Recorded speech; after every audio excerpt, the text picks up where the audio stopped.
إن للمتقين مفازا حدائق وأعنابا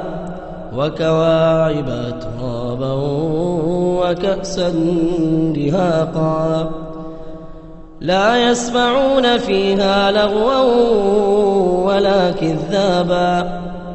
جزاء من ربك عطاء حسابا رب السماوات والأرض وما بينهما الرحمن لا يملكون منه خطابا يوم يقوم الروح والملائكة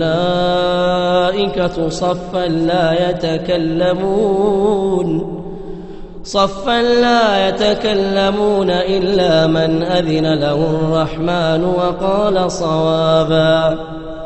ذلك اليوم الحق فمن شاء اتخذ إلى ربه مآبا